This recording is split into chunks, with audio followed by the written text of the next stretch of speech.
Well, Taro, congratulations. Thank you. Fantastic victory. Just what are the feelings in beating a former Grand Slam champion?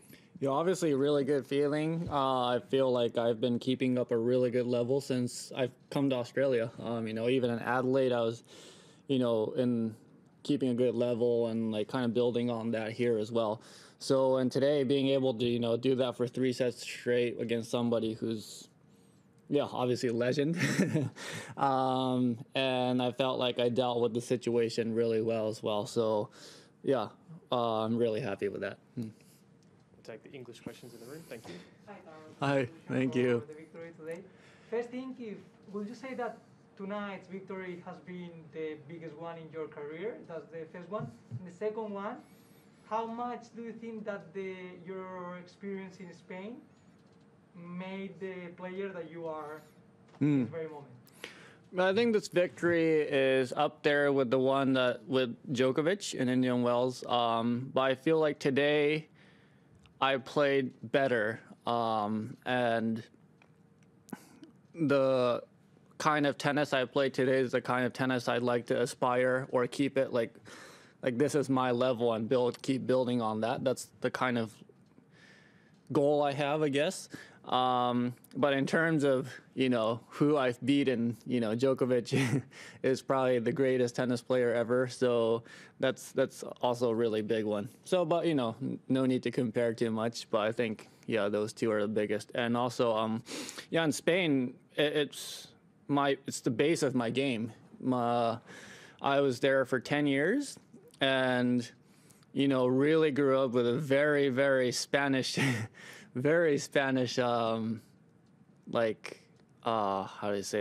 upbringing, like the tactics, the way I hit the ball, the way I was living, so I feel, 30% Spanish a little bit. And my tennis, like when I'm on court, I speak in Spanish. So I owe a lot to my upbringing in Spain for sure. Because I don't think I would have been able to make it as a professional if I spent the whole time in Japan or in California. Would you mind to speak a little bit of those days when you were living in Valencia? Yeah, in Valencia, I started living there when I was 13 years old. The first few years were quite difficult because the first year I didn't speak Spanish.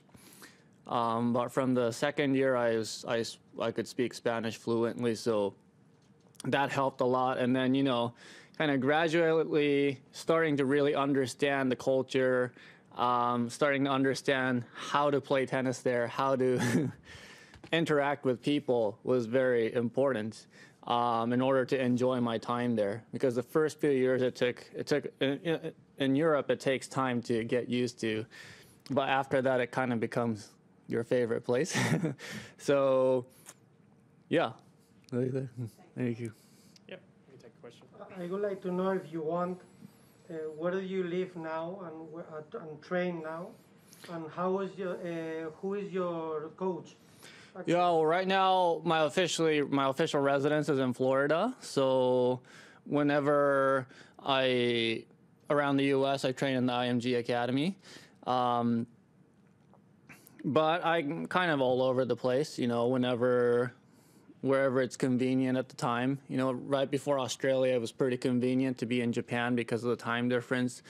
So I trained in Japan, did the off season there.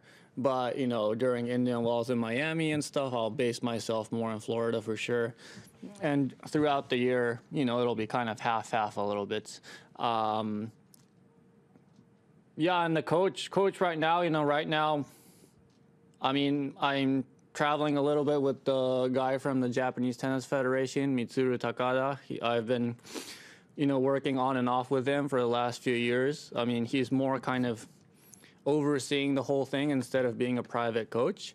And then I have a great team behind me, my physical trainer, and Sven. I'm still in contact with Sven in a different way, Sven Grunewald. We don't travel together anymore, but he's still supporting me in a different way.